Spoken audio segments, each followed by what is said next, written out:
Hey, look at this. Welcome back to another episode of Mountain Bike Q&A. Holy cow. I'm so excited about this tonight, guys. I'm excited about everything. I got to talk to you about this stuff.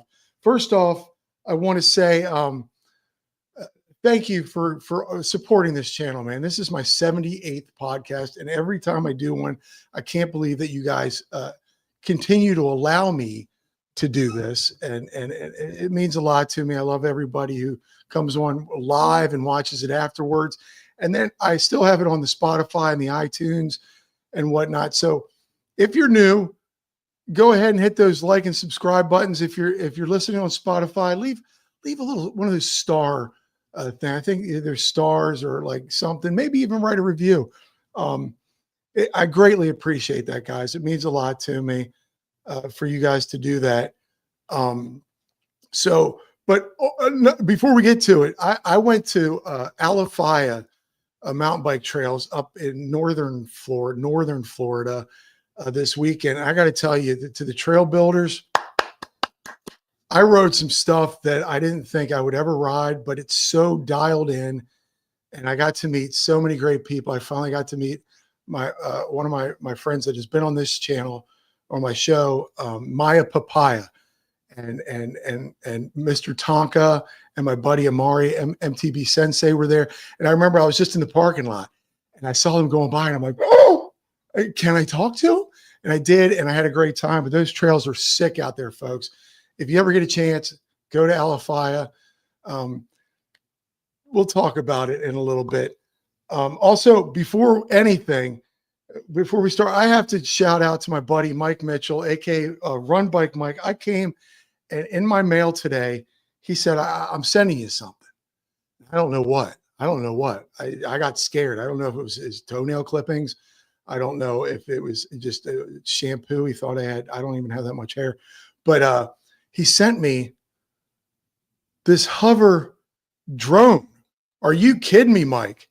I can't thank you enough, brother. I've already texted you and thanked you. I can't wait to get this thing going and fly it around me so y'all can see my beautiful body in the air.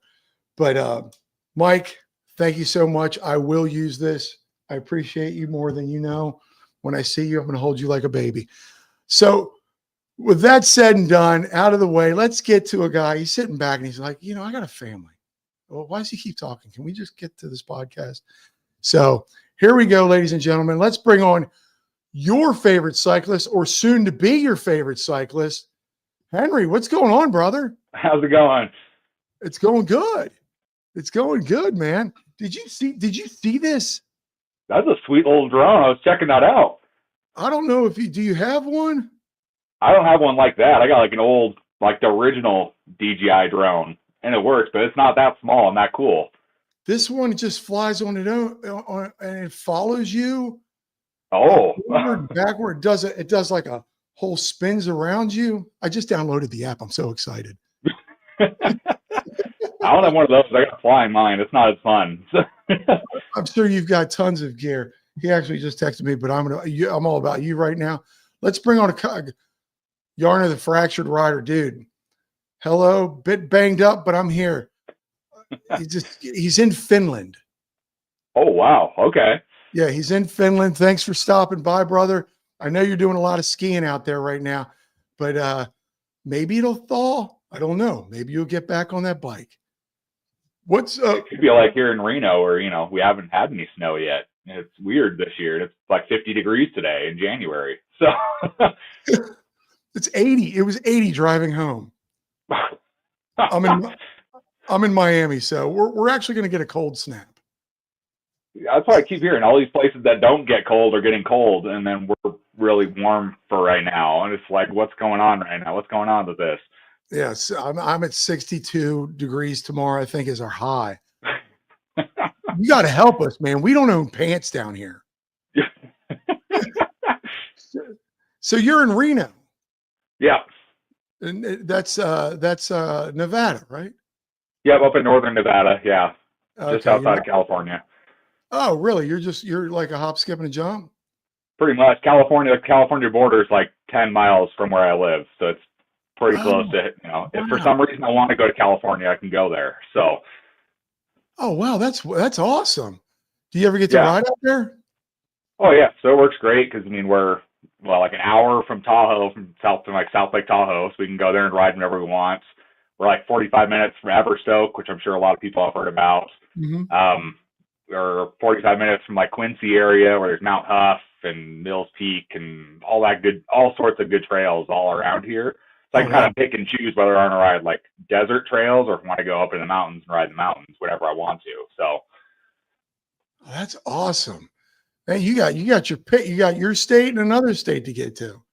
yeah, Oh, Disney and I have to subscribe to Trailforks Pro because I need both maps, to figure out where I'm going. So I can't just download one and be good. I have to get both. So yeah. I got to tell you, this is a big state I live in, and I finally got out of Miami to ride, and I was talking about being in Alafaya, and just the terrain. I mean, 4 hours away.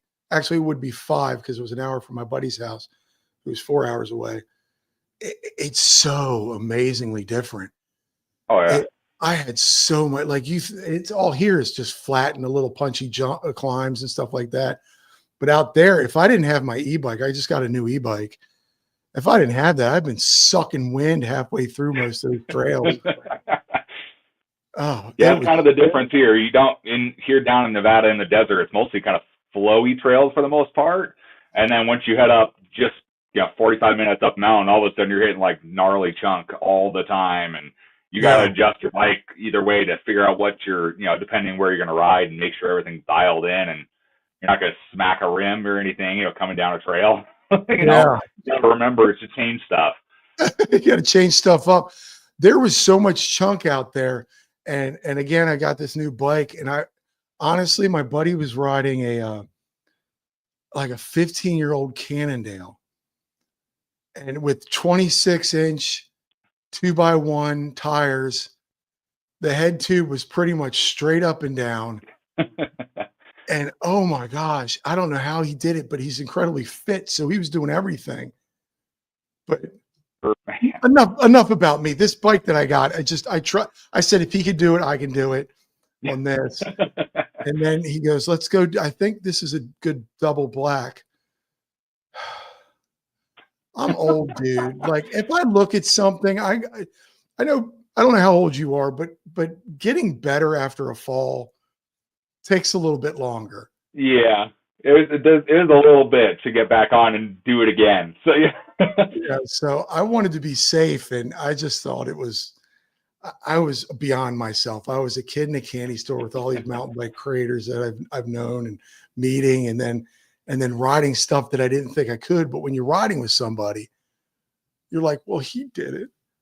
yeah. You ever get Peer that peer way? pressure to make yourself do it. Yeah. Oh my gosh! So you're in Reno. What are you doing out there in Reno? Ride and work on bikes. This is what I do. I get to do this all the time. This is your full-time gig. Yeah, about how long ago was it? I guess it's been almost 3 years ago. I left what I was the jobs I was working on before and kind of went to do this essentially full time.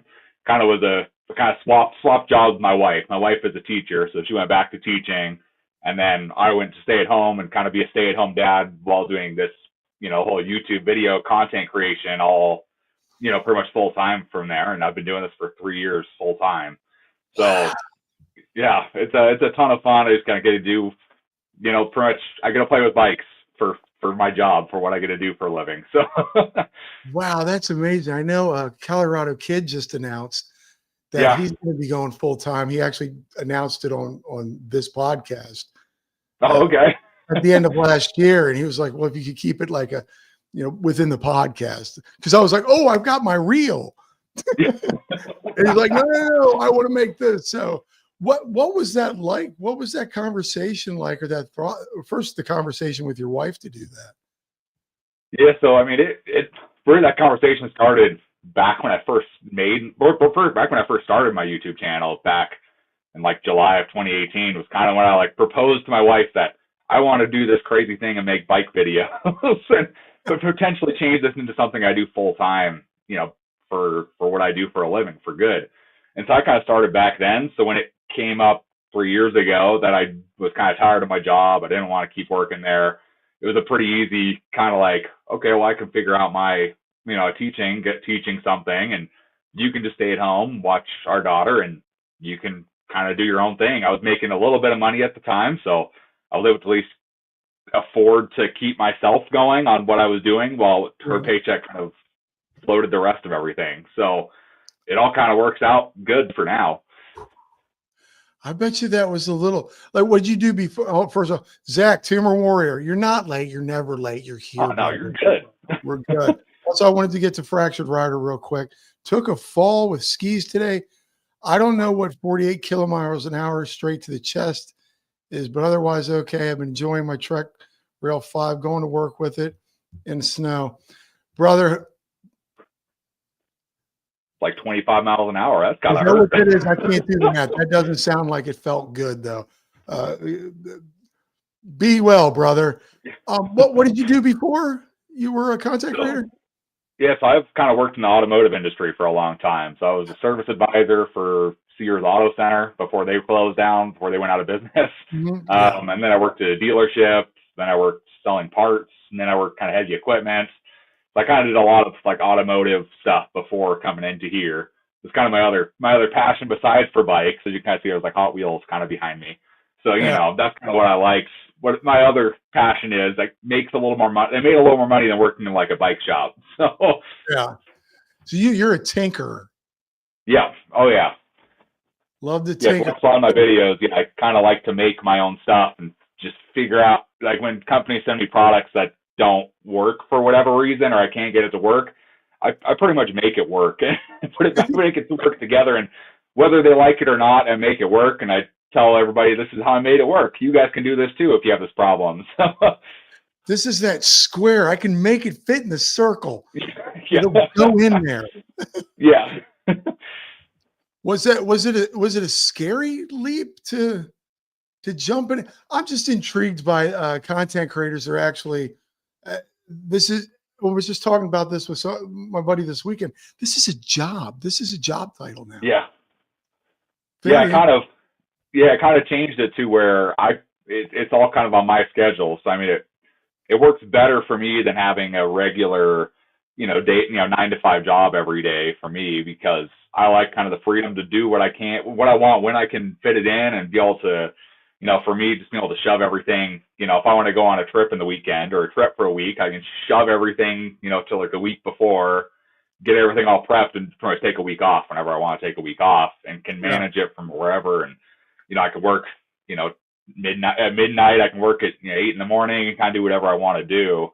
So for me, it was kind of more of like a relief, getting over the whole 9 to 5, you have to be in the office during these hours and you can't do anything else. And even remote work, I was like, it just didn't work because you kind of had those same restrictions. So really for me, it was just like a relief versus like a pain. Yeah, an adventure, like this guy just said. Yeah, it's an adventure. It's not a job for me. Exactly. I get to have all the fun I want. How strict are you with? I'm just intrigued by this. I'm always intrigued by somebody who's doing this. How strict are you at, like, do you have it on a marker board up there saying, okay, today is doing like 5 or 6 questions and answers? That way you can time them on your. Yeah, so pretty much I've been doing this, like I said, for like 3 years, kind of my, full time. So I've kind of laid out my schedule to when like one day it's like Mondays, it's edit a video and post the video for Monday. And then Tuesday is all my shorts, which are essentially looking through my comments, finding all the questions from people and putting those into shorts for at least the next week. And then Wednesday is another video. Thursday and Friday is pretty much filming the 2 full days of whatever I need to film. So I kind of have it down. And yeah, I do have a whiteboard over here with all of video ideas. I brainstorm once a week and kind of add stuff to my list and places I want to go ride. And, I can schedule things out at the bottom if I need to keep track of things a little better than I can in my head. But yeah, I've kind of got it figured out to kind of a little bit of a science where everything kind of fits in and when I can get stuff done. That's awesome. I would love to try to do this full time. I would sit on the couch and watch HGTV all day. Yeah. I definitely have those days. I won't lie. There's definitely days like that where I just I don't do too much. Sit on TikTok, on my Oh, phone instead of editing a video. not for a couple days you weren't. Not for a couple of days. I can't sit that long. Yeah. Not for knowing the TikTok ban. That that that messed me up because I don't have TikTok for some odd reason because I'm afraid of it being on my phone, and yet I have CapCut, which is owned by TikTok. Yeah. I wanted to make a video this week, and I forgot my GoPro. Have you ever done that? Yep. I'm 4 hours away. I left my GoPro charging at work. I went to Alphi. I went to this great, beautiful wonderland of trails, riding trails, just to prove that I'm actually somewhat of a decent rider. And I didn't have my GoPro. So I made a video about that on my On your phone. phone, yeah. And I went to CapCut to use it, and CapCut is no longer in TikTok. I'm like, oh, Yeah. what do I use? Yeah. There were a lot of people that had that problem. Yeah. And for me, TikTok's like my second biggest audience. So not having that that potentially going away was just like, oh no, that's my second audience gone. Yeah, I gotta get everybody, try and get everybody to YouTube, so they can keep seeing me. Oh man, I felt for that band, and I know it is a form of income. It's a stream of income for people here, and to have it banned, that was like, wow, I know a lot of people that are gonna. Were you a little bit scared? I was slightly concerned, yeah, because it is a little bit, and I was just like, it's not my main form, but it was some, and I was just like, man, like right when I was starting to gain a bunch of traction, I was like, it's gone, dang it, I lost all that time I put into that platform. Oh man, my sister just hopped in. Everyone's always talking about being late. We've been going for 17 minutes now. It's all good. My wife, heyo, MPBTNA is in the house. It's okay. It's okay. It's a family show. So you were a gearhead. Yeah. Well, when did you get into the bicycle scene? Is that like just a long time childhood love? And yeah, I've been riding bikes ever since I was a kid. I mean, I rode bikes to middle school, all through high school, all in college. I was still mountain biking. It just never kind of went away, and it's always been there. And then I got my first car, and that kind of sparked the car part of everything. And then I kind of kept both just alive all the time. Two of the most expensive hobbies you can have, both of them. Mine were always cheap. I never liked cars. They were A to B. Just give me something to get me to A and B. And I loved biking, but I was a cheap human being. Yeah. But then now I didn't start riding full suspension until like 2 years ago. That's how cheap I am. I ride hardtails, so I'm not a full suspension guy. I like the feel of a hardtail way better. Yeah, there's demo full suspensions. It's not my thing. I wish I had your garage so I have like a storage area out in my carport that's underneath my stairs from inside. I've got 3 bikes in there now. It's crammed. There's one, my wife's bike is chained up to a railing out front. I want a garage. I've done a lot of upgrading over the years. Started with just a little 4 bike rack that I built in our place we were living at, and then I went to an apartment where everything was shelved in a little storage shed outside, and then to our garage that I've improved over the past 3 years to now have a ridiculous amount of bikes in there that I probably shouldn't have in there, but I do. So it just feeds the addiction is all it does. And girl, one of your latest, I watched one of your videos where you're hanging your bikes, you're putting up that sliding rack. Yeah. And then there was at some point, or maybe another video where you went outside to show other bikes. I'm like, the bikes in this guy's family is forever. Yeah, because I think I have 11 for just my bikes. My wife has 2, and my daughter has 2, and then I don't know how many bikes. A constant influx and outflux of bikes that are just come in to repair, make a video about them, and then gone. So, wow. So you get them, and then you get rid of them, and you fix them and get rid of them, and Pretty much, yeah, I'll bring them in. If they, people either give them to me, they're just like, friends of ours that say, hey, I have these old bikes for my kid when they were growing up, but we haven't used them in like 10 years or something. Do you want them? And I take, oh, sure, whatever, I'll take them. And then other times I'll be, looking around and I'll find a bike that has something, whether it's like a Sturmey Archer 3-speed or, caliper brakes, whatever it is. And I'll be like, hey, I could use that for a video, and pretty much fix the bike up. And then once I know what the video is, I just sell it, move it on, and keep moving on to the next thing. Yeah, I mean, hey, it's content. Yeah, exactly. Are you known as the bike guy in the neighborhood now? Because since they're giving Very you much so, yeah. Anytime bikes get brought up, they're like, "Oh, Henry can help you out. He's got it. Just bring it over to his house." I love that. We had Yarno's like, Johnny, do what I do. All the bikes in the living room. I can tell you right now that this lady would say no. Yeah.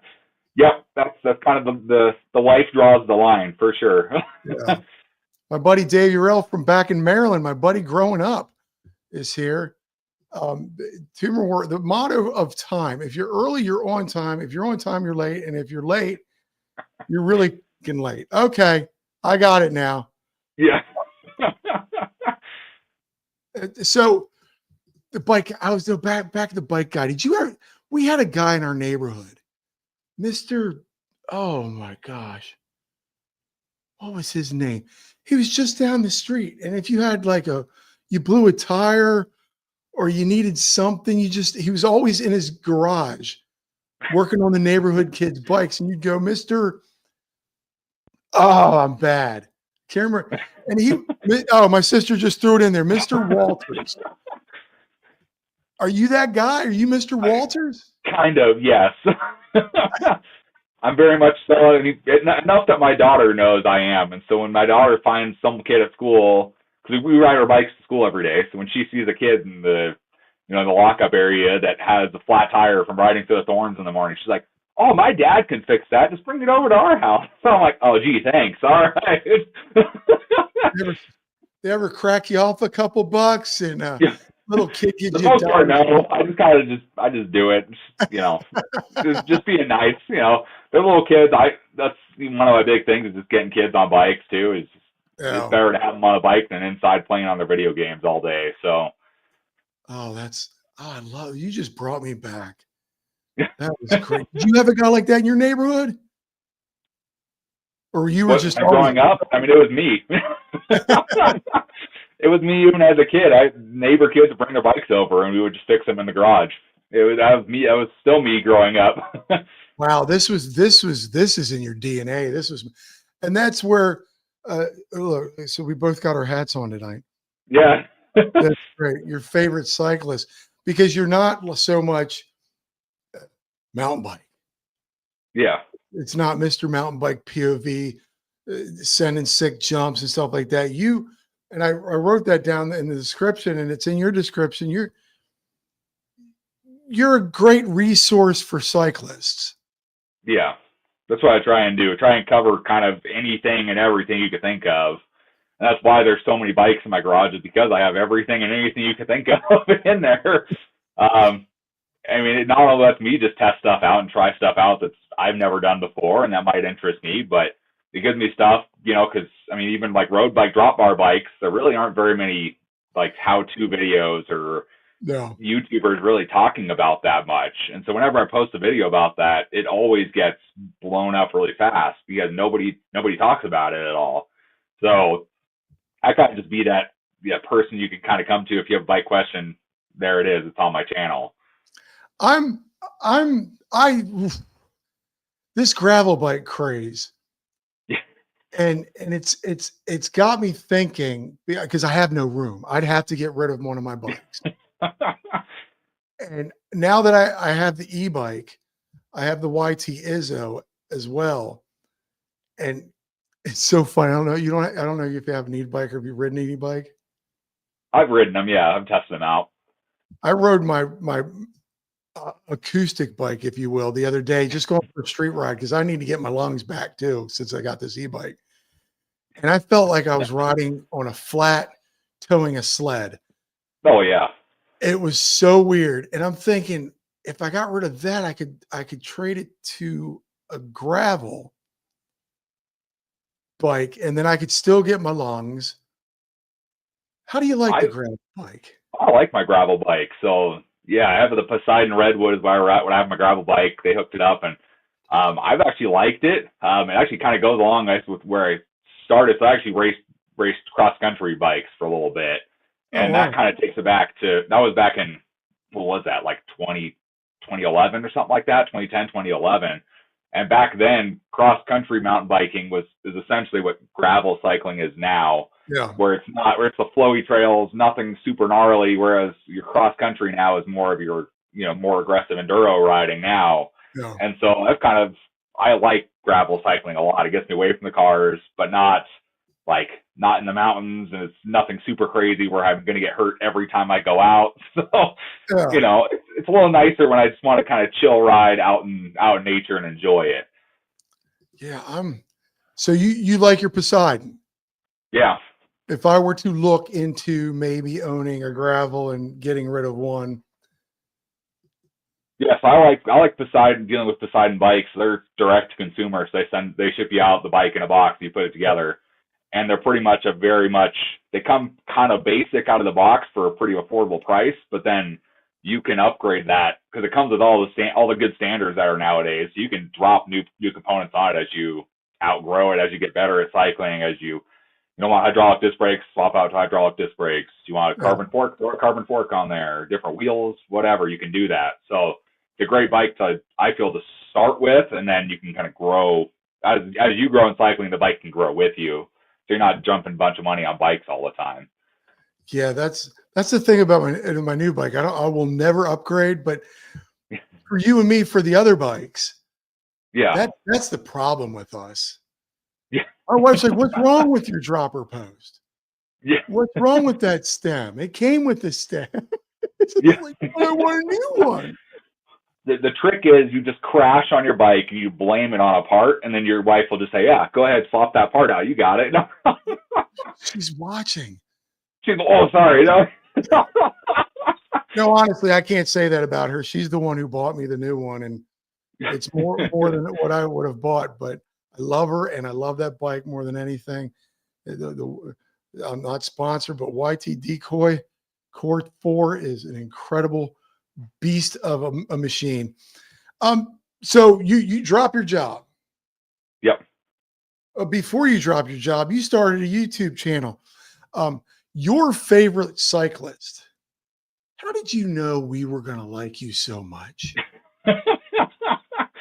It was just I was kind of coming up with names, and that was actually like the name I coined myself on Instagram, like way back when I first started Instagram, was Your Favorite Cyclist. And so when we came to start a channel, I was like, that's kind of a cool name, that would get people's attention. So I talked, that was one of those proposing things, things I talked to my wife about. I'm like, this is kind of what I want to call it. Do you think that's a good name to call it? And she's like, yeah, that would be great. It sounds great. Everybody would think you're your favorite. And I'm like, okay, sounds good. We'll go with that.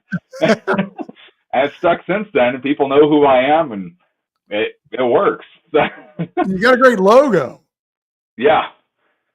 Did you create that yourself, or? I have. I've done kind of all of that myself. So I do all that, pretty much all my graphics and everything. I just try and do it myself, try and figure it out over the years I've been doing this, and try and gain more skills just as I keep going, figure out better videoing techniques, better equipment, whatever that is. Yeah. How difficult was that transitioning, or not even transitioning? It wasn't transitioning when you're a gearhead, you're a biker, you're a mechanic, you're in the automobile industry, and then all of a sudden you've got Final Cut Pro or DaVinci or whatever in front of you. You're like, what am I doing? So I actually had some experience in high school. That's actually where I started doing this. I took a multimedia class my senior year, and so in the multimedia class, it was pretty much videography and making videos on Premiere Pro. And so I was pretty familiar with it, and me and some friends really got into it my senior year of high school. So I had experience on it. It really was just figuring out, because I was like, that was 2010. So figuring out, what it is now, what it was, some odd many years later, and just figure out where everything went and kind of refreshing it. It was all kind of natural to me because I remembered at least some of the basics of it. My gosh, you're a baby. You're but a child. Yeah, What are you 22 and you got a family? yeah, I'm 30, what am I, 32 now, so I'm out. I'm out. I'm old enough to yeah, be your father. I have less hair than you too, so All right, okay. I'm not doing that. I'm not doing that on this podcast. yeah. I'm not gonna pull back the curtain on Oz here. Yeah. It's not a lot, but it's hurting. Hey, Maddie Trail Pimp's in the house. Hello, I'm watching but cannot hear at Lens Crafters. Get your eyes fixed, man. Lens Crafters still exist, brother? I didn't know they existed I anymore. didn't either.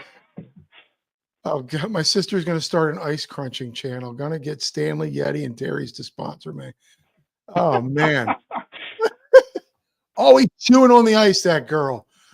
Uh, what where was I? Oh, I get so I didn't tell you this earlier. I my train derails. Um, we were talking your channel. What was I talking about, folks, in the comment section? Oh my We kind of went off too. yeah, that's crazy. Anyway, so you started so you already have a background. So you were like, this is nothing. I'm gonna go buy a GoPro and let's Pretty make much, yeah. this happen. When did you start feeling that traction that you were like, oh, this is going, this is good. Let's keep this going. Let's start thinking about maybe transitioning. It was probably, man, it was probably 3 or 4 years into it. It was probably when I first kind of went, okay, this is actually going to go somewhere. About the time you get monetized on YouTube, so essentially you had 1,000 subscribers and 4,000 watch hours in a year. And Right. about that time, it seemed like right when that happened, all of a sudden something like clicked, and companies are reaching out to me wanting to send me products to review, and everything is all of a sudden turned. I'm like, whoa, this is like totally different than what I was doing before. Like Yeah. this might actually go somewhere to be something I can do, at that point. And since then, especially then with, trying to do it full time, it pretty much took off from there. It's pretty much, I've doubled or tripled in size every year in subscribers and watches. So ever since then, it's just going. Yeah. What do you remember the video that took you off into the I, stratosphere? I don't really remember that much about that. There was a lot of I did take like a little break in there because I took a break pretty much when my daughter was born, and then we moved and did Yeah. kind of a big move. We lived in Hawaii, moved to Nevada, and so that was a big move from there. So I took about a year off from there, and so it was shortly after that it was like that kind of popped off, and I was like, oh, okay, cool, this can actually be something now. So Wow, that's awesome. We're gonna hold on. Taking off. Okay, because I'm gonna have to come back to that. Medi like Trail Pimp would like to know, do you like e-bikes? I have nothing wrong with e-bikes. I think they work Like, good. I've tested them out and demoed them. I think they're really cool for a lot of people. The only thing I don't like is they're just heavy. That's kind of like I said, I'm a hardtail guy. I like the really light, nimble bikes that you can kind of throw around really well. And every time I've demoed an e-bike, it feels too planted to the ground, I guess, for me, which is good for a lot of people, but just not my style. yeah, I gotta tell you, man, it's changed my life. Instead of me, because down here it's all pedaling, there's no downhill. So you Oh pedal the yeah. full 6, 7, 8, 9, 10 miles on trails. And I'm like halfway through a trail and I'm sucking wind. Now I ride to the trail, which is 8 miles away, ride the trails and then ride back. And I'm ready. I'm like, let's do it again. I'm Yeah, 53. exactly. So it's like, oh my gosh. But I'm circling back. We'll remember taking off YouTube. So I don't forget. You lived in Hawaii? Yep. So yeah, me and my wife lived in Hawaii for about 7 or 8 years. Pretty much, we met each other in Hawaii, going to school there, and then we got married and stayed on the island for a long time. And yeah, eventually I had our daughter, and that was at that point it's more expensive living in Hawaii. Yeah, it was Yeah. at the time. This was like 20. It was like 2019 we moved here. At the time, milk was like $6 a gallon for the cheap brand. eggs Ooh. were kind of what they're priced at currently. What they're priced at was the price there, in Hawaii. So, just stuff like that was just expensive. So it was really tough when we kind of dropped from a 2 income to a 1 income. So we kind of just shot our net out and ended up in Reno. So Wow, where are you actually from? I'm actually from Sacramento, California. Oh, okay. So it's just California 2.5 hours over the mountains from me. to Hawaii. What island did you live on? We lived on Oahu, up on the windward side, up on the east side. Okay. No, it's my dream a Powerball dream, if you will, to move to Kauai. Oh yeah. Have you been? Yes, yeah. We went to a few of the islands there, and if you want a place to go and just chill and especially ride bikes, like it's almost impossible to beat. It's summer all year round. You have a rainy season and a dry season essentially, and that's pretty much it. The rain's warm, so you just ride and do whichever you want to do. It's great. We got married there for the second time. We renewed our vows after 10 years, Okay. and we went to Kauai, and it was the most incredible place I think I've ever seen in my entire life. You do the helicopter tour over the island, and it just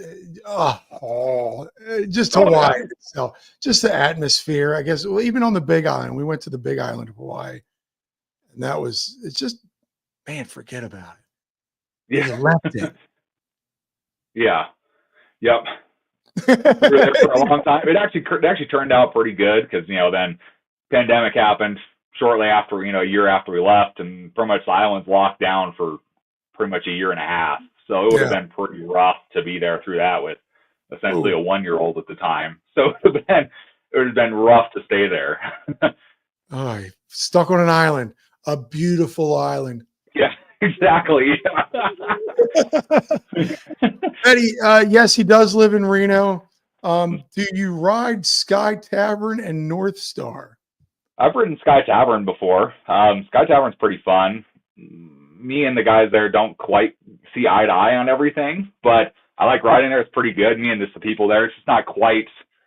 We don't agree on multiple things, but I do like riding Sky Tavern. I haven't really ridden North Star much, just because it's kind of up there. It's up there a little bit. It's a little bit of a drive, and I'm not really just a straight downhill guy, so it's not really my cup of tea for the most part. Okay, I've never been to neither one. Maybe someday. Yeah. Star looks Sky funny. Tavern's pretty cool. It's pretty new. It's probably been there for, how long's it been? Maybe 4 or 5 years, maybe. Used to just be a ski place, and now they open it in the summer for mountain bikes, and so you get a mountain bike on the trails they built, and you pretty much, they sometimes do shuttles up to the top, and then other times you just ride up the return trail up to the top and downhill from there. But that's kind of more my thing of what I like to do is, ride it and then go downhill. I tend to crash if I don't ride it first. So you got to feel it out. Granite Trail in Folsom. I don't know if I've heard of Granite Trail. I've ridden around Folsom Lake a bunch. I used to work at, there's a bike shop in Roseville, Bob's Cycle Center is where I used to work. And so after work on Saturdays, I'd go ride Folsom Lake. Every Saturday, I go ride for like an hour and a half just around the trails there. So who knows? Maybe I rode Granite Trail. I didn't know at the time. There wasn't trail forks then. So what up? So we're back. We're back. Yeah. YouTubing and stuff like that. But before that, I know a lot of people like to know your bike situation. You personally, I know you have family that have, kid, wife, whatever. But your bikes, what are your go-to bikes? You got the Poseidon? Yeah, so I have a Poseidon Norton right now. It's kind of my go-to trail bike right now. Pretty much like a hardcore hardtail is essentially what it is. Has like 170 millimeters of travel on the front. It's a pretty gnarly hardtail. Then I have a 2014 Trek Superfly. That's my cross country bike. That's the bike I've had for forever, and I ride that thing all the time.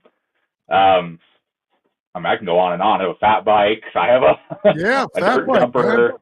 I wish I could use the fat bike this year. It hasn't snowed anything, so I haven't used the fat bike.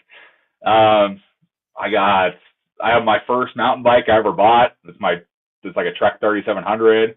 I have my Wow. grandfather's bike from the 60s that I still have, an old Cedar 3-speed. That got Awesome. handed down to me. I think it's one of my favorite bikes because of how simple it is.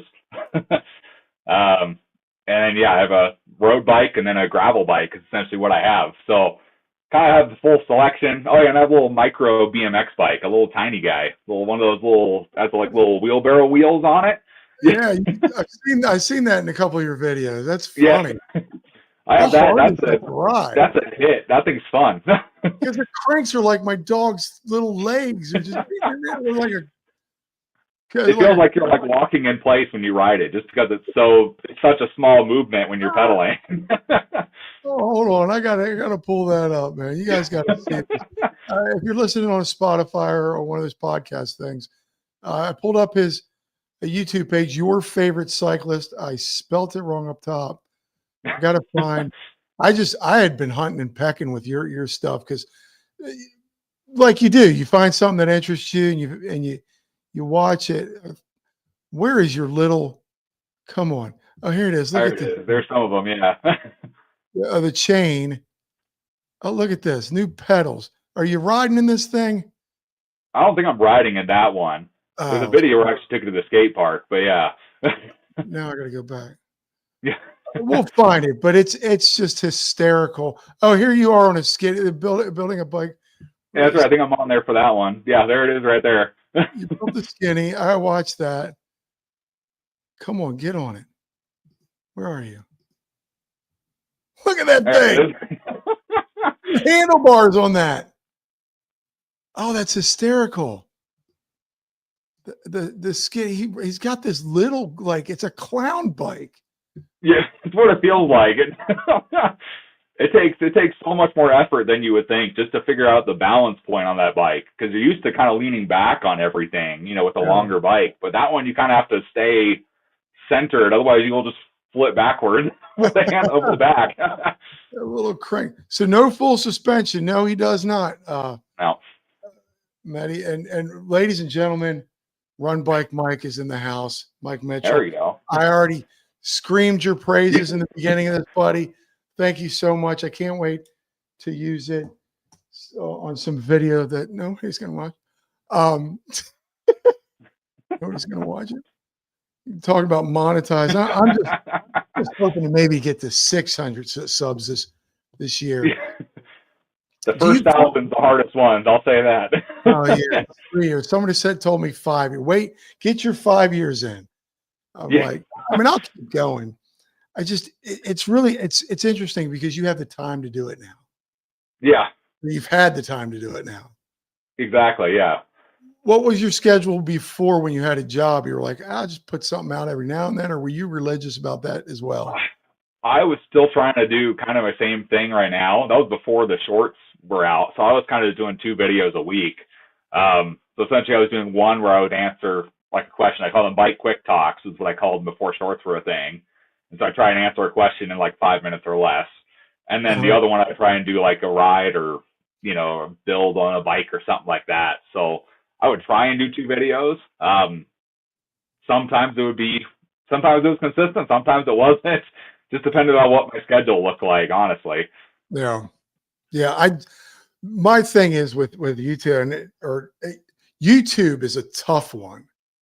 Yeah. And I get it. There's so much on Instagram, but I get so much more traction on Instagram. And it's that put in the most effort in a video and get the lowest views, and the lowest effort gets the most views. I had made an OnlyFans, but an only MTB thing. Yeah, it's all that. Yeah. Goofy little thing. It's been in my head for a while. I was like, just do it.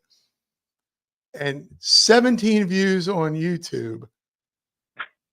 And then a bunch, it didn't go viral or anything. I don't expect any of my stuff to go viral yet. But I thought it was like, oh, this is funny. Gaining some traction, yeah. It made me laugh. I'm like, this is nothing. Yeah. Look, Zach has been in the high 900s forever. If you don't know, if you're not subscribed to Zach, the Tumor Warrior, get over there and do it now.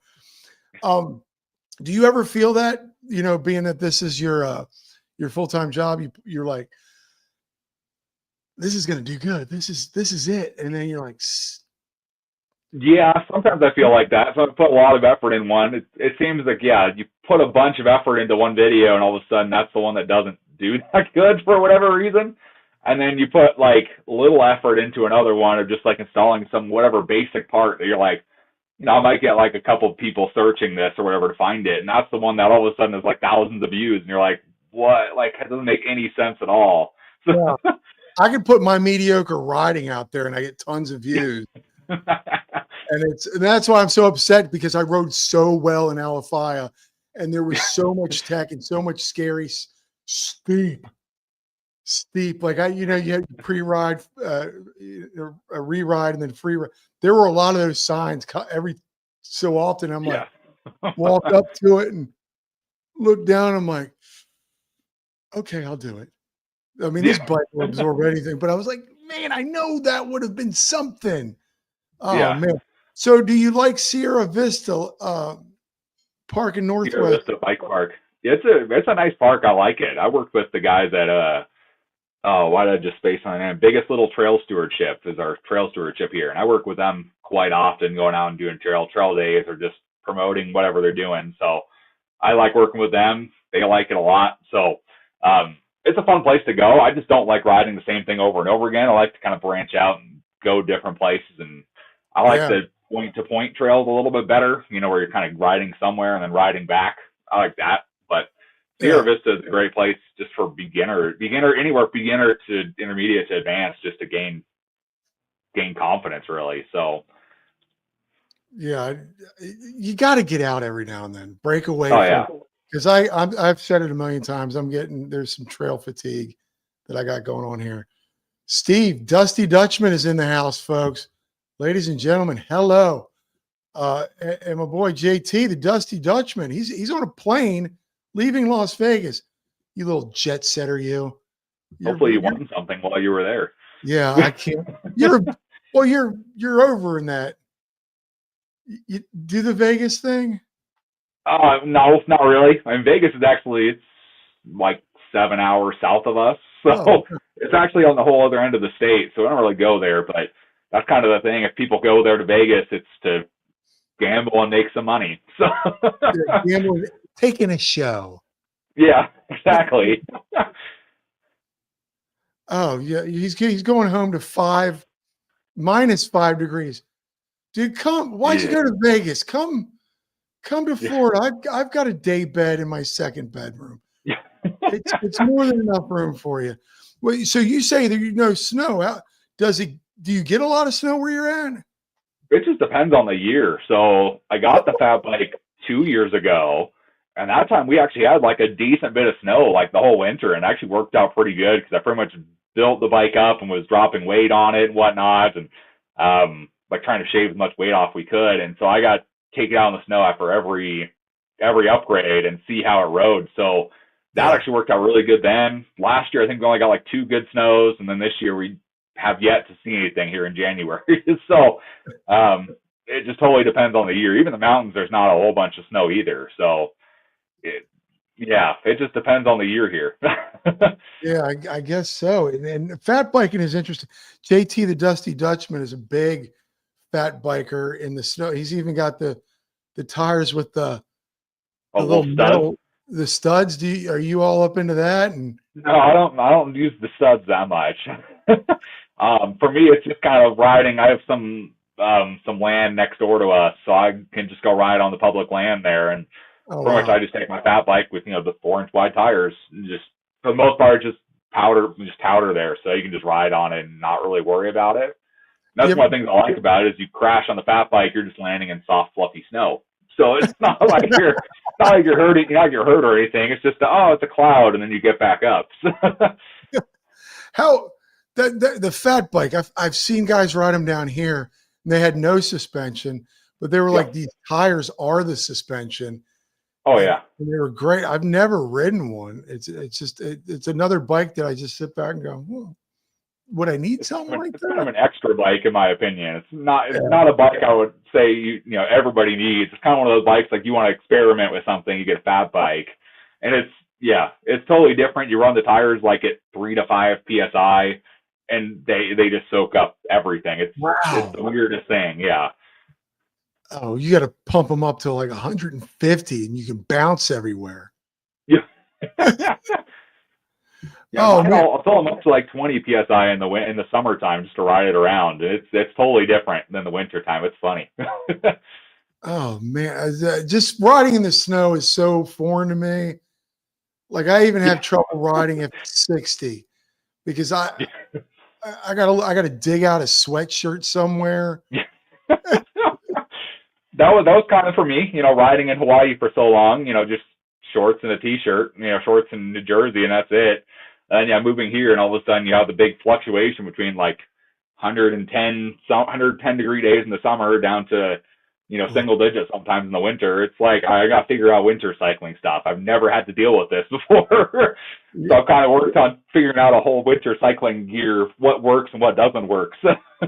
Yeah, you just did something Yeah, recent. my last one I just posted I think a couple days ago was the Pogies. Yeah, Yeah, I sorry I didn't watch that yet because this you're is good. no, it's so foreign to me. Like I have trouble wearing what no, you stick your hand in there and it keeps the wind from Yeah, pretty much just like it's like a big mitten that goes over your bars, and so it kind of like has a little bungee cord that straps around your handlebar and the cables, and then you stick your hand in there, and it just has insulation to keep your hand nice and warm, without oh wearing like a super thick glove, and then numbs your fingers, and you can't really feel everything.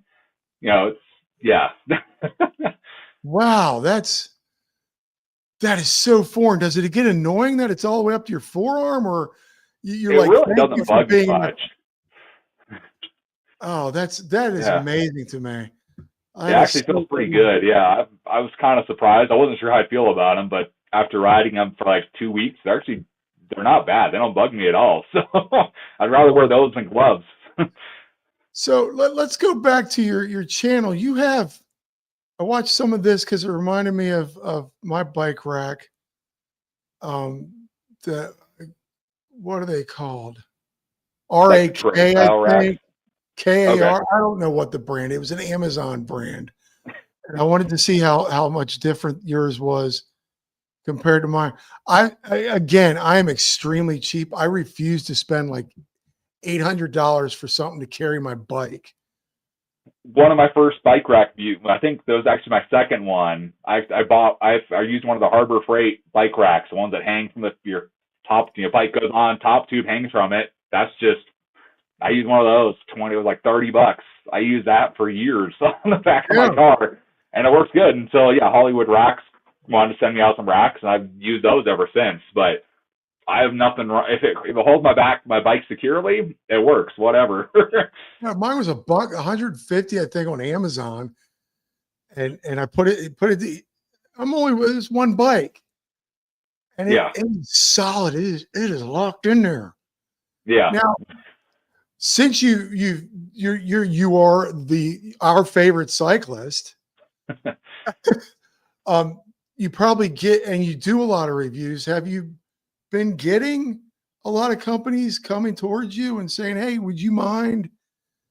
Yeah. So I get a lot of companies that come and try and send me something. Kind of what I focus on though is looking for the stuff that's like something I've been curious about like my whole life, and it's something I see and I go, I wonder how that actually works and if that actually is effective or not.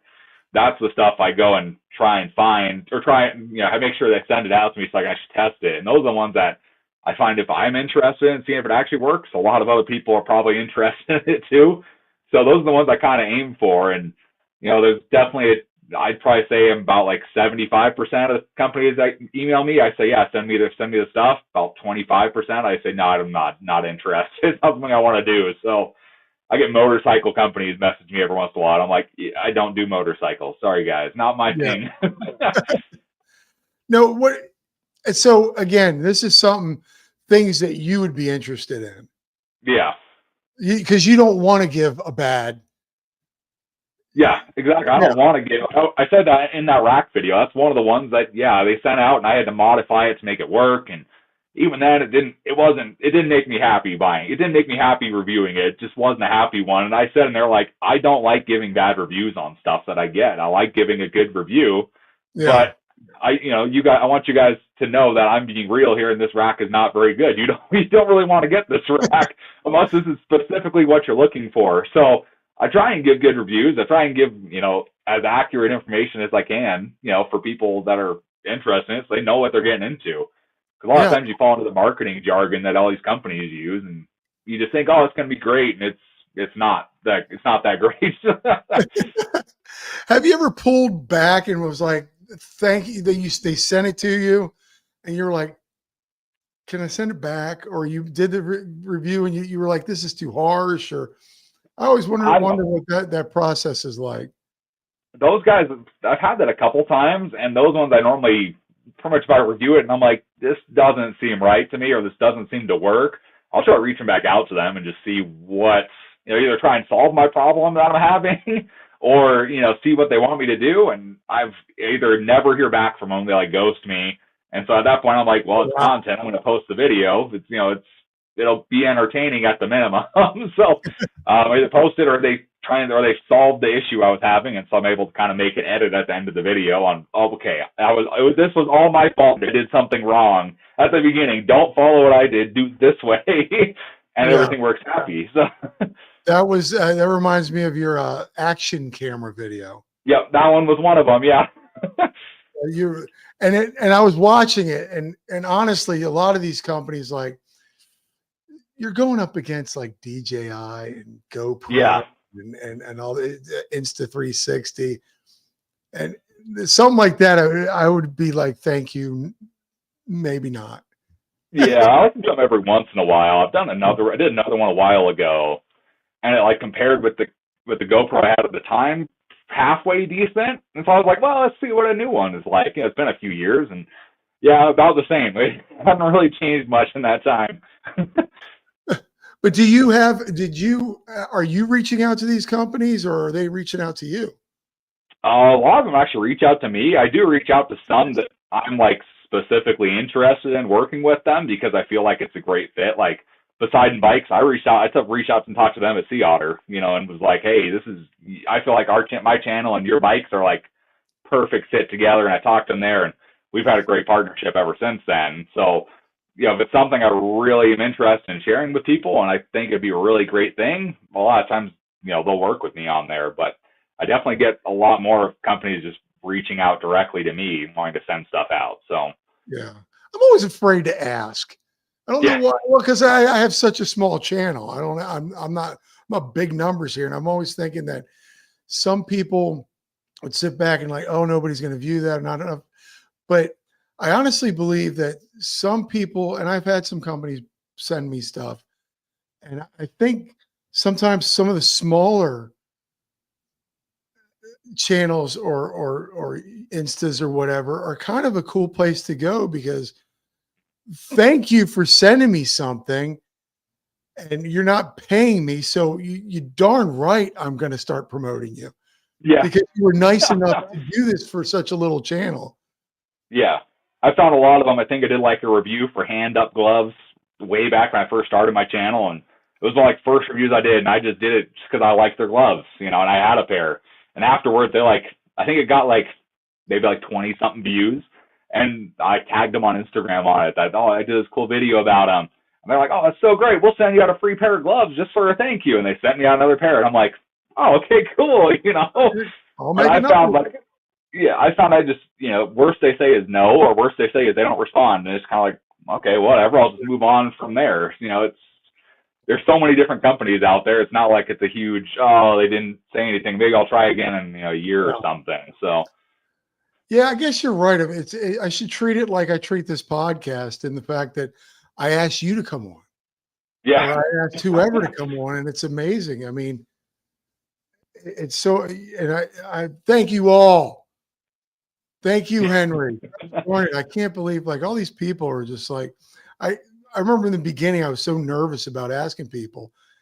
And now it's like, well, if they don't want to do it, and I always say that, if not, Yeah. worries, I appreciate you even, Right. writing back. But I've been lucky so far, You've like been you have. lucky so far, yeah. You've been getting content to create. It's Yeah. fantastic. Hold on, let me go to this because I wanted to ask you about this, and I really like. Oh, I'm so new at this. Your Yeah, favorite you're better than me. Oh, I've had a couple seconds doing this. The questions. Yeah. Superfly. Oh, what's the plan for Superfly? Where can I get a custom bike decals? So for me personally, I find a lot of like the custom decal stuff. I actually just find like Amazon or eBay, and that's Okay, I don't want to have to go crazy because it podcast, but you do this. I mean, it's your Instagram. Yeah. All of my shorts and all my reels and TikTok, it's all just that. Are the So yeah, I Q&As? try and answer. I've been doing that for 2 years now, I think is kind of where I'm at now. I'm just doing a day, pretty much have a short go up every day, answering some question someone asked me on a video or someone asked me in real life while I was talking to them or whatever, and just answering it because I know other people have the same question. So it's having it out there and people find it.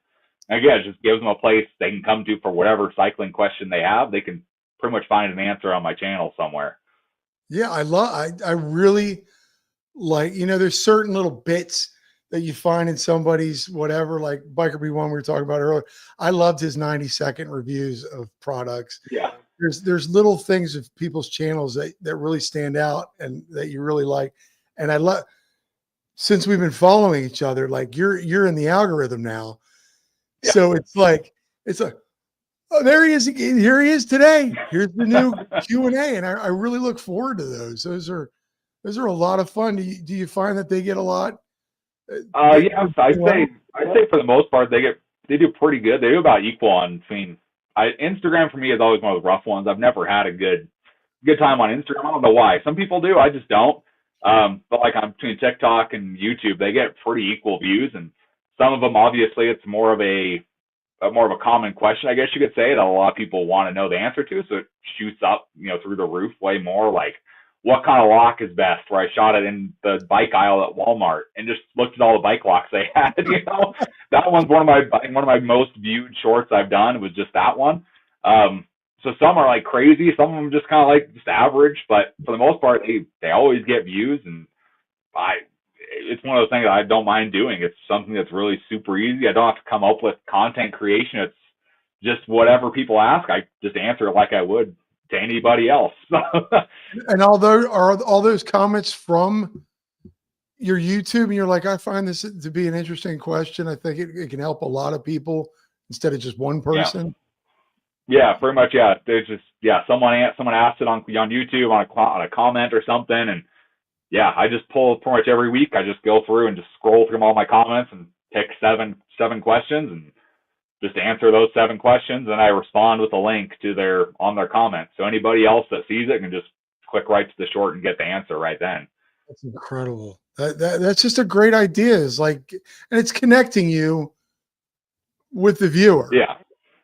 And I have repeat, people who ask questions all the time. I've got a few of them that do it like, probably ask 2 or 3 questions a week just because they know I'll come back and answer, whatever they ask for the most part. So yeah, it works great.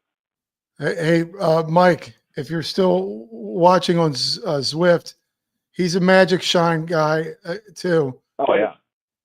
Look at that. I've got a great relationship with Magic Shine now. They're great stuff. I should reach out to him, and no offense to anybody.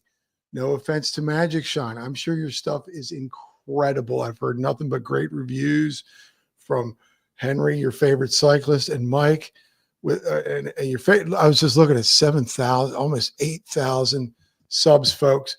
Get onto his channel after this and give him a sub if you're not already. But those lights they cost a penny or two. Yeah, they do cost a little bit. That's kind of one of the things I focus on too, is with my reviews, is kind of looking at things that are essentially the best bang for your buck. Like most people out there don't have the most money out there to go ride their bikes. So being able to buy something once that's really worth their money and just be able to continue using it is really like biggest thing I focus on is kind of your everyday person, what they would like versus what like your elite professional or your cyclists that go out every single day and ride for miles. I kind of focus on your average everyday person and what works best for them. And that's great. That's great. Not everybody has deep pockets. I think that's, Yeah. and I think that's what makes you our favorite cyclist is you're the guy. Yeah. You're not riding. I even try and do repairs just with stuff, not bike specialty tools. I try and just do it with stuff that normal people would have laying around the garage or the house. So I just try and make it as simple as possible. And I'll say, this is one of those times where you need that specialty tool. It helps so much. And I'll link them to whatever the best option they can get is. And, just try and make it as easy as possible for anybody to work on bikes and get out riding bikes. Yeah. Now, are you scripted? Do you write your scripts? No, I just wing it. And it works. Yeah. Yeah. I mean, sometimes I have a basic kind of like outline in my head of what I want to cover, but for the most part, I just kind of wing it. I definitely edit probably about half my video out of me just kind of rambling sometimes, but I always seem to get a good video out of it. So yeah, I do script some stuff, but I do find that if you just speak and then do your cuts, like I have a reel that's coming out tomorrow about me forgetting my GoPro. And I was like, I'm a content creator. I've got to create something. Yeah. So you just wing it and it just comes out. Did it work well? We'll find out. Yeah. But it's interesting. I like that. And it's fun to know that you don't script anything. I thought maybe you were like looking at a cue card or something. No cue card, nothing. It's all just honest reaction, pretty much. And it makes it more entertaining, I feel like, for certain things where obviously you can tell I'm a little frustrated at things in the video, or, I do something I was like, that shouldn't have worked like it should, but it did, whatever, just gives you the honest reaction versus having some script where, it's not quite as genuine. So, I like how it always turns out. Wow, that's really neat to know that part that you're just winging it. Yeah. Full-time content creator, just winging it. Yep.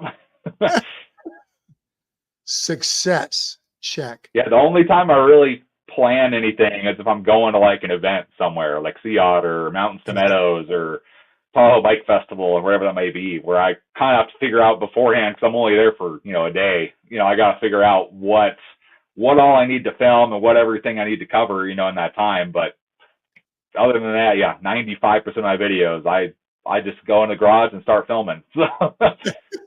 How's the blooper reel?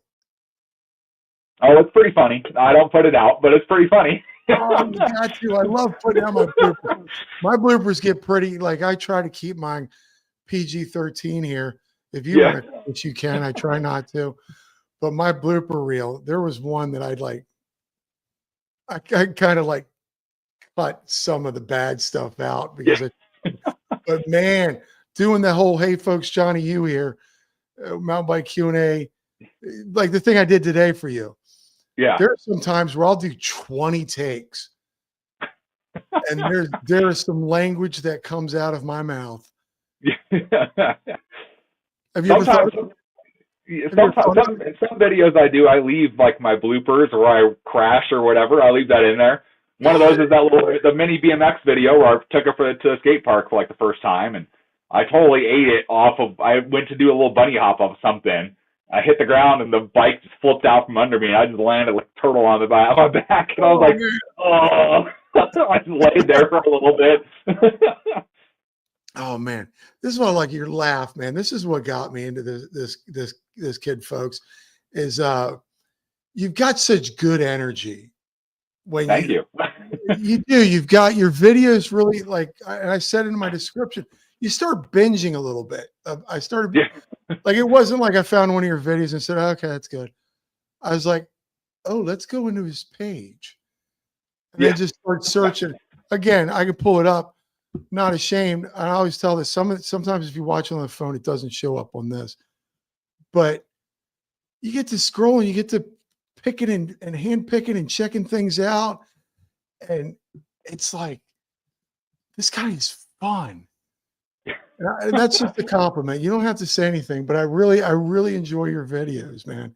I appreciate it. Folks, if you haven't watched this stuff, go watch it because it's his energy. And the fact that I know now that it's not scripted, that this is off the cuff, makes it all that much better.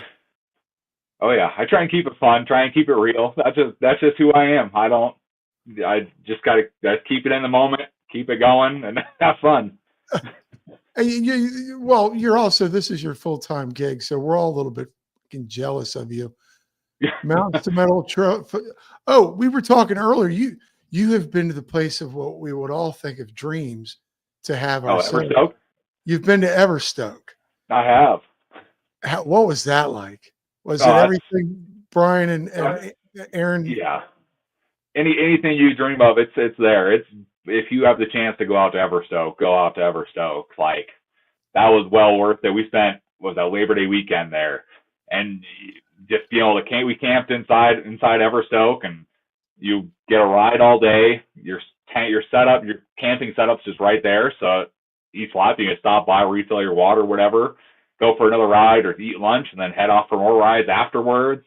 You just hang out next to the fire with, Brian and Aaron there at night, and it's hard to beat. Such a good location, and just they've built it up really good since then. I need to go back to see the bug they just upgraded too. I don't know if you've seen that one where they have the horn that beeps at you now and the GoPro recording it. Oh wow. Holy cow. I've had Brian and I've had Aaron both on the show, and to hear Aaron, so you actually hung out with them at a campfire or just? Yep. I had a chance to talk with both of them, and they're actually, it was Labor Day weekend, so everyone was kind of up there just hanging out. So yeah, we would chat around the fire, or we just hang out during the day. We were just taking a break, and we got to talk to Brian and his wife and talk to Aaron. It was great. Wow. Now, are they really good people in person? Oh yeah. I'm just kidding. Oh yeah, they were fun. They were awesome. Yeah. For the first time actually meeting them in person after just watching their videos, pretty much what's in the video is what you get when you meet them in person. So now, being a content creator and doing that, you're like, I want YouTube too. What do you think, buddy? What's that like when do you run into a lot of content creators? Have you run into a lot of content creators? It depends where I am. Certain places, obviously, like Sea Otter Classic, there's content creators everywhere. We all see each other there. Everstoke, obviously the two people running it are content creators. Yeah. I've run into a couple at the Tahoe Mountain Bike Festival, but for the most part, it's kind of just, I think most of them are kind of in that Northern California area. There's a few here in Reno, but most of them are in Northern California. So unless I go kind of over the mountain over that side, I really don't run into very many of them. Or if I do, they're kind of small like me, and we obviously don't recognize each other because they have small followings. So, that's kind of, because I work with Sierra Trails, which is up in Quincy, California. They run pretty much all the Sierra Trail network, and so I work with them and run some kids events at their two big events they have during the year. So I work with them, and for them that was kind of foreign, working with a content creator that just wants to run a cool kids zone, a kids race for them. So so it's kind of foreign to a lot of people in a lot of places up here that they have content creator coming to them wanting to go to a cool event or help out with something. Yeah. Yeah, I find it interesting when I run it because there's not a huge Tank is in the house. What's up, brother? Thanks for stopping in. I find it interesting because there's not a lot of content creators down here.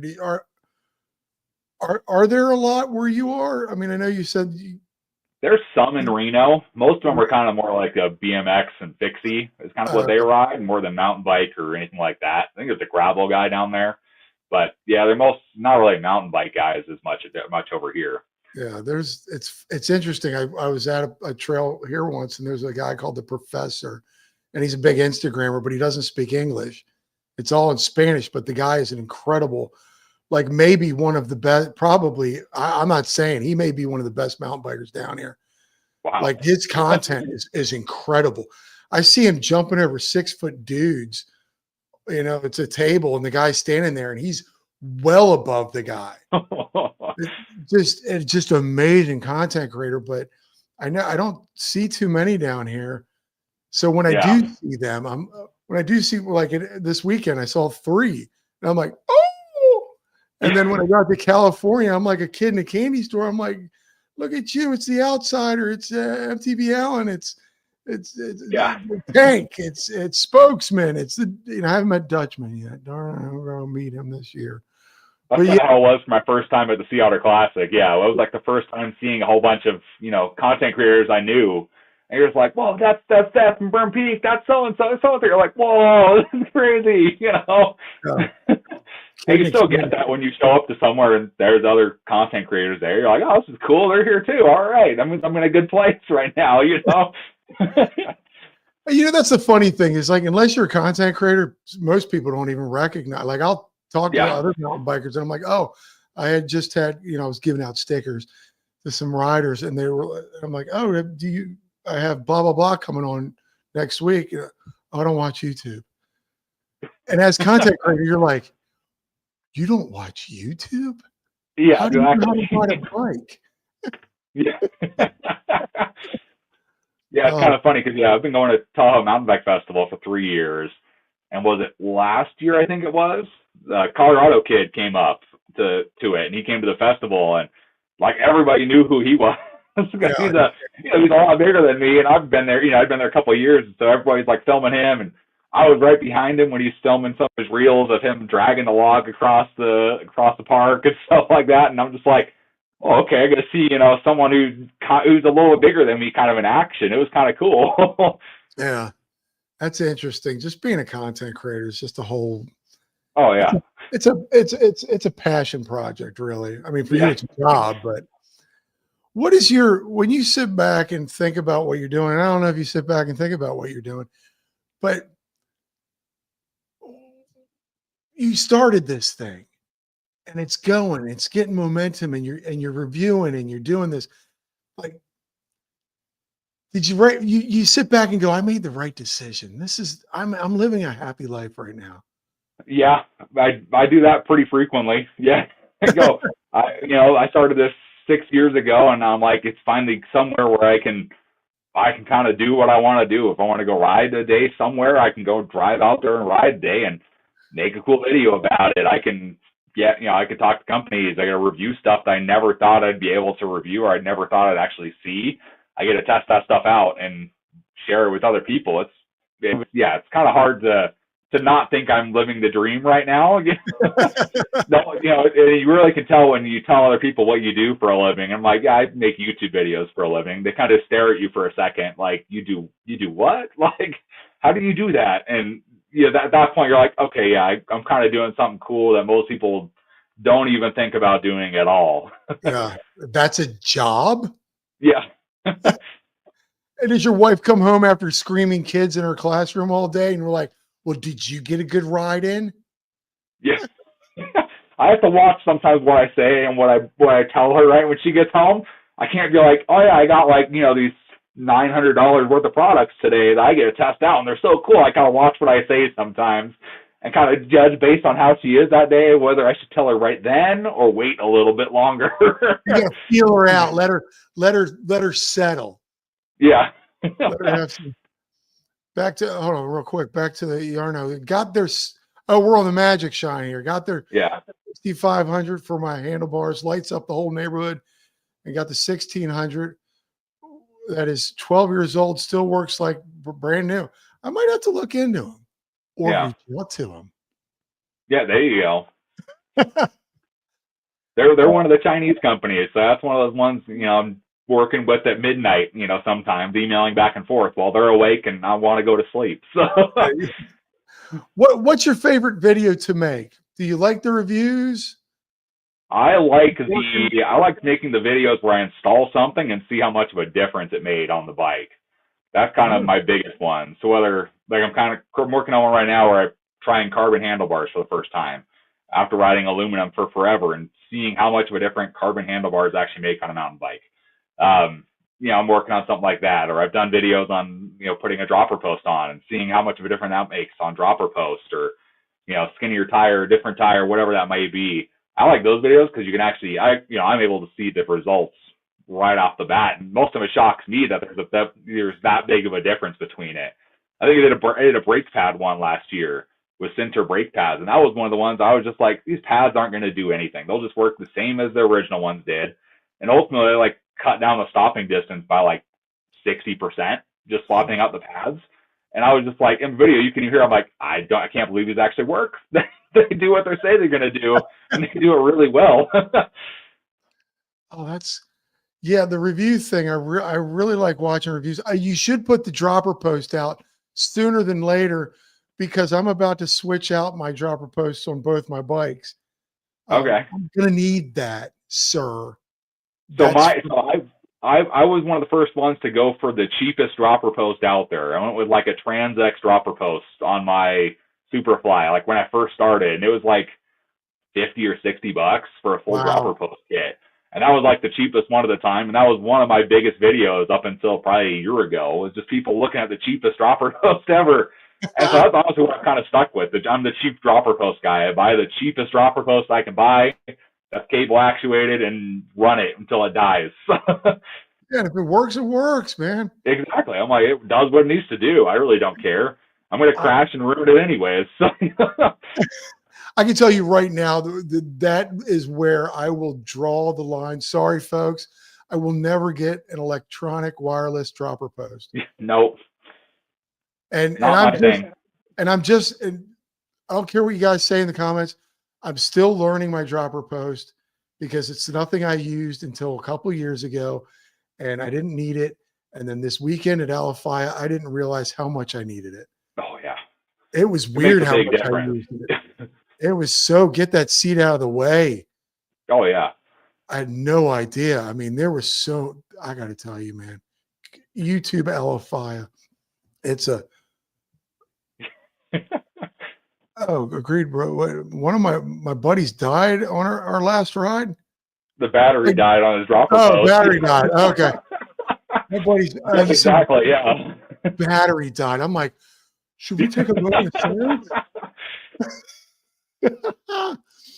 Oh yeah. Man, you're living the dream. I don't want to take up too much more of your time. I agree, bro. My buddies. Okay, yeah, I thought something popped up. This is great, man. I am so happy for you. Living the dream with this. I mean, here's what I wanted to ask you. I know you get people send you stuff, but how are the sponsors? Are you sponsored by anyone? Do you want to drop some names or? Not really sponsored by anyone. I just work with companies, and companies that continue to work with me. Like Poseidon Bikes works with me a lot. Not really sponsored by them. They just know I do a really good job reaching out about we have the same mission together. Magic Shine works with me all the time.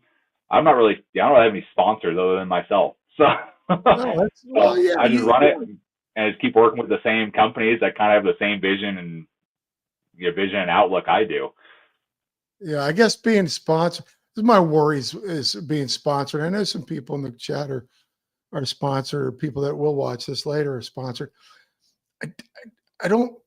I'm nervous about something like that, like having that over me, like having to put it in somewhere. And I know it's not a difficult thing. It's a logo down there and mentioning it and stuff like that. But have you ever thought about reaching out and doing that as another form of? Not really. I kind of like the freedom of just being able to do whatever I want to make, whatever bike, whatever product, whatever it wants to be. I can do it whenever I want. I think we kind of saw that with Firm Peak with Seth when Diamondback kind of took off. You all of a sudden saw him start reviewing bikes that all of us have been wanting to see for forever. All of a sudden he started reviewing them because he's not locked into just one brand, and that's something I don't really want. I want to be able to test stuff and just give honest feedback on everything I can. Yeah, I guess that really opened up. He's a great example of that. Is that okay, I'm not sponsored anymore. Let me make the content I want now. Exactly. Don't be held back. And I know he's hurting because of that. Yeah. It's sarcasm. That's a riot. Were there people that inspired you when you first started this besides we're all inspired by Seth. We all Yeah, know exactly. he's the one. But were there standouts in the beginning, and are there people now that you look at and watch and get inspired by? I mean, I think I've kind of watched I watched the three, I think a lot of us have watched. It's, Seth, Single Track Sampler, and BKXC, I think are the three that a lot of us started with, those three guys. And so those are kind of the ones I started with. And we're like, okay, because they all have different kind of content going on. You have Ryan doing full riding videos, and you have, Alex doing kind of whatever he wants to do. And Seth doing more like the random stuff, with everything about bikes. I'm like, okay, cool. I can kind of mix all this together and kind of make something that does all of it equally well, at that point. So I think those guys, kind of are the same people I watch nowadays too, and just see what they're up to and kind of get ideas of what I can do and kind of work off them as well. Watch a whole bunch of other people too, but those are the three I'd say I kind of get the most inspiration from. Yeah, those are the people that when I first started thinking about doing this channel, because I was stuck in COVID in my office watching. Yeah. You just type in mountain biking YouTube, and it's those are the three that pop up first. Yeah. Ryan, Alex, and then there was Phil Kometz. Yeah. Skills with Phil. Yeah, you get those guys. But then you branch out. Like, I think you and Mike Mitchell here, Run Bike Mike. I don't know if you watch his stuff. Yeah, you kind of guys are kind of the same little realm there, which I think I'm going to revamp this a little bit. I'm going to stop podcasting. You're my last podcast, folks. I wanted to. No, just kidding. I just love meeting people. Like what I get, because I asked you a question about meeting YouTubers and watching people. What's great about me is I have to get myself involved in this, and then I become a fan of all these people that I interview. Yeah. And then you say yes, and then I get all giddy. you pop on the screen before we even start this thing, and I'm just like, he's here. Yeah. He's here. I was gonna say, you have a pretty solid thing going right here. I'd say stick with this. You know what? It's fun. And it is a passion project. I know it's your job, but I know deep down inside, and deep down inside that this isn't work for you anymore. You're living your passion. Oh yeah. It's not really work when you enjoy it all the time, no matter what you do. Yeah. Here's a funny question. You said you have a daughter? Yep. And that's it, just a daughter. A daughter. Dogs, cats? Nope. Okay. Just me, the wife, and a daughter. Yeah. Okay. I won't judge. I don't have kids. I have 2 dogs. Have you had to go to career day for her yet, or is she old enough? Not really. Thankfully, no. I have had to talk about it for our youth group at church before. They wanted me to come and talk because it's one of those things. All the teenagers now, they want to do this. This is one of the things. Oh, I want to be a content creator, like all the ones I get to see. So they've had me come and talk about what it was, how it was to start, kind of like what we're doing right now, kind of how it was to start and where I'm at now and how long it's taken, and that it's not as easy as you think it is. It takes a lot longer and a lot of work to get anything going on content creation. Yeah, that's funny. You actually had to sit and, like, the parents are going, what is he talking about, content creating? Yeah. There aren't very many people that know what I do. I generally just kind of don't, unless they ask directly. I don't go around telling them, yeah, I'm a content creator, I do this. I kind of keep it more on the down low.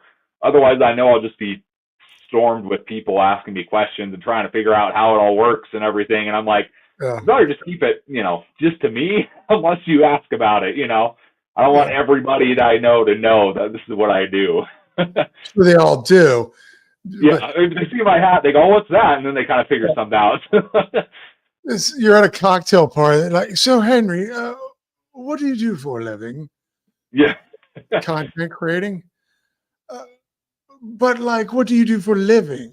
Yep. Yeah, well, what do you do to make money? Content create. I make YouTube videos. For a living? Yes, for a living. You got a problem with that, buddy? Yeah, don't be jealous. Yeah. I get to have fun for a living. I'm on a podcast tonight talking about what I do for a living. I get to write this microphone off. What'd you do? Exactly. That's good. Dude, it's getting about that time. God, I could talk to you for all night, but I know you have family. And that's just funny. I like when I ask you, like, could you do this? It's like 5 o'clock where you are when we started. Yeah. And a lot of people are like, can you do, we work out where they can. My job, I can't leave at That's 5. right. Yeah, exactly. Yeah. But for some odd reason, people are able to make it onto the show like you. And I didn't know that this was your thing. Yeah, 5 o'clock works for me. Yeah. It's one of those great things. Yeah, I can reach out and talk to people whenever I want to during the day. And like I said, I want to go on vacation for a week. I just got to work really hard the 2 weeks leading up to it to get stuff done. And then I can take off for a week and kind of hang out and do whatever I want and not have to worry about it. And then come right back to it. So You're killing me. Honey, I'm quitting tomorrow. Love to do it. So yeah. Great talking to you. Bye. No, I'm kidding. There's this thing right where I wrap it up because I know you have family. You've probably got to make videos to put food on the table for mother and child. But I do this thing where it's a rapid fire questions, 10 Okay. questions. Are you okay with it? Sure. Okay. Here we go, folks. Join in the comment section. Rapid fire. Favorite breakfast food? Ooh, bacon. Okay. Bacon. But the whole meal is just bacon or? Oh, we're talking the full meal here? Oh, eggs, bacon, and rice. There we go. Bacon and what? Eggs, bacon, and rice. Somebody said that a couple Really? with rice. Wow. That's impressive. I didn't think that was anybody else's. Somebody said rice. It might have been Tank last time. Everybody sub each other. Honey, we're getting rice this weekend. Eggs, sausage, and rice. I don't eat pig, but we'll throw a little sausage works too. Okay. What's the deal with the rice? Is it because you break open the yolk and it gets? The rice is just it's from Hawaii. We have rice. So in Hawaii, you have rice with like every meal, and so it's something we kind of kept, and we have a rice cooker in our kitchen. And we pretty much have rice with almost every single meal we have. So wow, it just goes good with everything. You guys over there in the Hawaii's got the Spam with the rice. Yep, that's really good too. I just got sick in my mouth a little bit.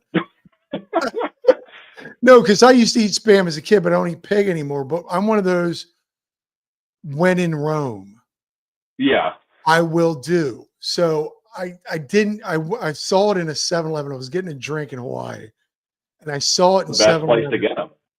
Shut the front door. I spit it out as soon as I took a bite.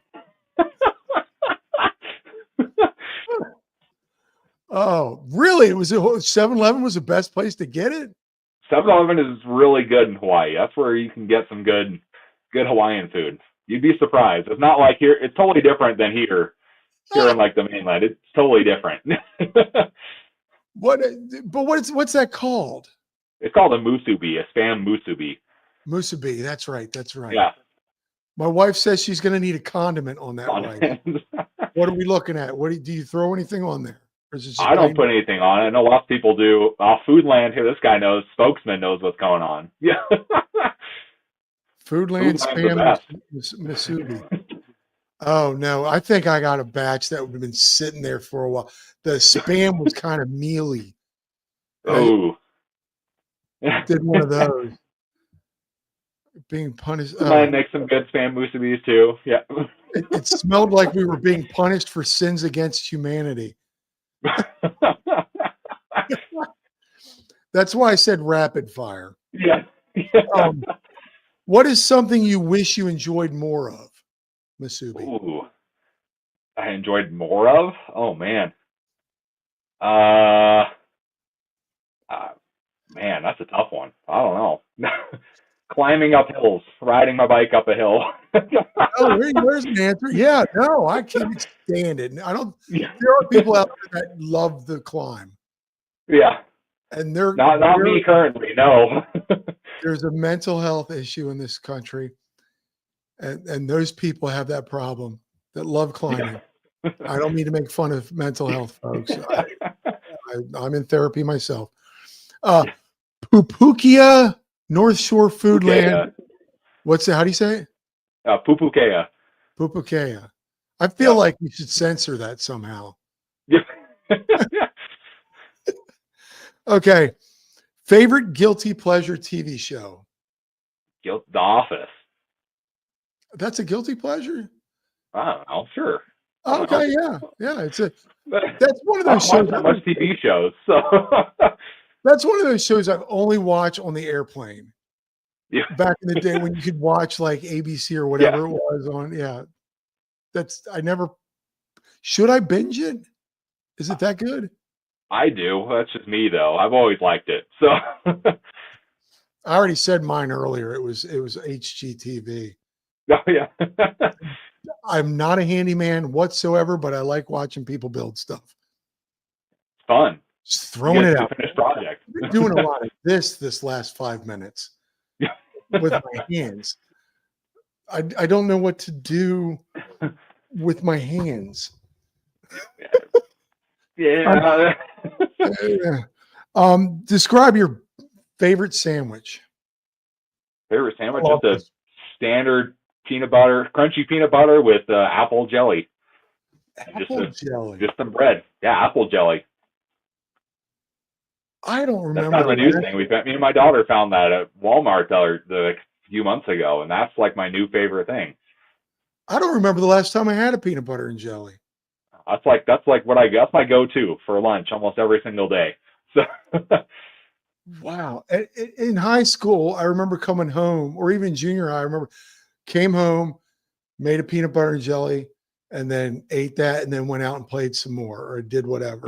Yeah. But I gotta write this. I'll remember it. I'm going to get peanut butter tomorrow. I don't know about the apple jelly though. Or if I do, I'm making a reel and I'm tagging you in it. Yeah. PB&J. Yeah, my wife says a sandwich is not a sandwich without cheese and mayo in it. Yeah. Prerogatives, babe. Prerogatives. Yeah. If your life had a theme song, what would it be? Oh gosh. That's a tough one. Yeah. I'll go with the theme song from Curb Your Enthusiasm. Yeah. Just so goofy. What's the one? Oh, the Because I'm Happy song. Because I'm happy, clap along. That one. Yeah, that one. There you go. But yeah, that one. Yeah. There you go. That works, man. That was rapid fire. Yeah. That was good, man. I cannot read my handwriting. I write worse than a doctor. I don't write very neat either. So yeah, that's why you don't script anything. Nope, exactly. I couldn't read it. Oh, can you impersonate a celebrity? No, not really. No. Okay, if you could have dinner with any celebrity, who would it be? Dinner, man. Ooh. That's a tough one. Have dinner with someone? Let's count Seth from Burn Peak. I would love to go and have dinner with him and pick out his mind some. Okay, there you go, Seth. Yeah. Dinner. Let's make it work. Yeah. Even though we're on total opposite sides of the country, let's make it work. Yeah. You're our favorite cyclist, so you've probably had a lot of bikes. Favorite bike growing up? Growing up? Yeah, when you were a kid, you got that bike, you were like, yes, and I wish I had it now. Man. I mean, the ones I really liked looking at were like the pretty cool downhill bikes. I didn't really I don't remember any of the brands or anything, but it was, the 90s downhill mountain bikes that just looked aggressive with the big coil suspension on the rear, and Oh wow. they just looked gnarly. And I was like, I want to do that. I want to go down the mountain as fast as I can. And now I'm not like that at all. So What is? Hold on, I gotta look mine up real quick. Murray. Okay, it was a chopper. oh, one of those. Oh The Stingray, was it the Stingray bike? I think it was called. no, it was. Oh, here it is. Here it is. Can I share it? Is it shareable? Here it is, folks. Shareable. This one is so much better than the one I had. Oh man, it's not on there. It's this one right here. Oh, son of a. Oh, I've got to pull it up. Give me a second. This is so much fun. Let me pull this up. You don't remember, like, did you have a Huffy? I forgot about those. I know what you're talking about though now. Do you remember?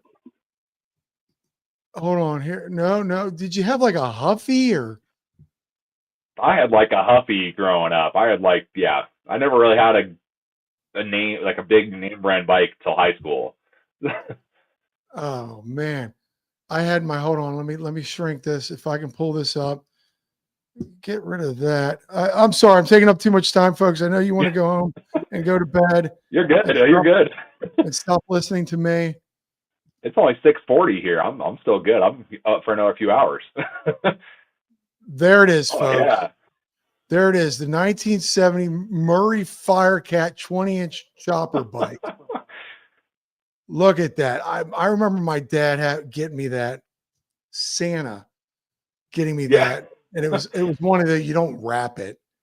It was under the tree or next to the tree. Oh man, I gotta find that and buy it. That's pretty cool.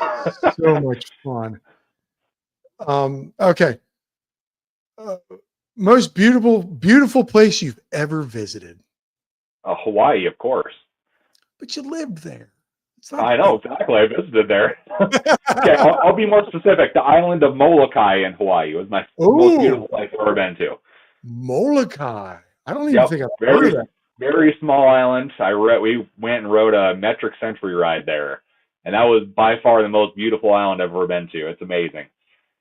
Wow. Okay, honey, write that down. Yeah. We'll go back one day. My dad liked did he like apple jelly? I thought he was a strawberry jam guy. Obviously, my dad liked apple. Okay, if you could write a message to your future self, what would it say? Keep on going. Keep doing what you're doing. You're doing good. I was gonna, if it was gonna take you a second, I was gonna jump in with that. Yeah. Like, just keep going, man. We're doing all right. Yeah, that's what I've told myself ever since I started this channel. Same thing, and it keeps coming back. But you got a wife, probably a very beautiful wife, a very beautiful daughter. You got a roof over your head. Oh, seriously, what more do we need? Exactly. It's all working out good. Yeah. Oh, look, my wife says that. There we go. See? Yeah, keep on keeping on. Don't ask for more. Although I would say, if it was my younger self, and I could leave a note for my like 20, 22, 23-year-old, I would have said buy Amazon stock. Yeah. Well, I was on YouTube earlier. Yeah. wear a mask in 2019. Okay. There I go. What is that? I got to start sitting on my hands. I'm just a very handy person when I talk anyway. Most embarrassing song that would be on your playlist right now? Or what you think would be embarrassing? It's probably Party in the USA, Miley Cyrus. That's what. Oh, that's a good one. That's the one that comes on every time. Gotta belt that out in the car. And I feel you, dude. I've got Kelly Clarkson on here. That's like one of the few that I still have from my high school days, and that one it's not going anywhere. I got New Kids on the Block. I mean, I love music. If it makes my foot tap or bang a steering wheel, Yeah. I can do it. Well, Henry, like I said, I don't want to keep you too long for your kids. What can we look forward to in 2025 for your favorite cyclist, YouTube and Instagram? I mean, this year I'm entered into a couple gravel races, so we're trying handed gravel racing for the first time ever. So we got that coming on. Really just more cool products. I have some bikes coming that I've never, I don't think most people have seen anything quite like before. I have a couple that should be here within the next month or so. Wow. Yeah, there's all sorts of cool stuff just starting off in January, and then should keep going through the whole rest of the year. It's awesome, man. I look forward to seeing your channel grow even more. Wife says that's my favorite part of the whole podcast, the admission of party in the USA. If you share it with other people that they can see that on here, that's fine. No shame in your game, buddy. I can't thank you enough for coming on here, man. And it was such a pleasure to meet you. And I love making these connections. If I'm ever in Reno, I know who to call up to ride with now. Oh yeah, it's great to be on here. Great to be here. It's so amazing, folks. I can never stop thanking. I want to just keep saying thank you for taking the time. I'm really appreciative of all the people that come on here. I'm appreciative of all the people that come on during the live. You guys are the best. Thanks for supporting your favorite cyclist, Henry here. Coming on and asking him great questions and talking and chatting. Folks, I love everything down here in the description. We've got your Insta, your YouTubes, your Patreon. What do we get with your Patreon real quick? I really haven't done much on my Patreon, honestly. So I need to get on that and do something. That's one of those things I set up sometime last year, and I just never had a chance to go back. So. Do you have merch? You got a website? I didn't even check. I do have merch. There's merch on my website. Got, just the basic Your Favorite Cyclist shirt. I got Make Bikes Great Again with the American flag on the back. I got that shirt. I got YouTube certified bike mechanic. I got some cool shirts. Okay, I'm on it. I'm on it tomorrow. I will purchase. Do we got hats? No hats yet. This is a one-off hat here. I'll buy a shirt tomorrow. Thank you so much, dude. Really appreciate it, guys. In the comment section, thank you very much. Everything, like and subscribe. Like this now. Like this now. Like it now. And then when we're done here, go to his channel, give him a sub. That's awesome. Henry, thank you so much, man. I really appreciate this. Thank you. Folks, if you can, go get your bike stirred.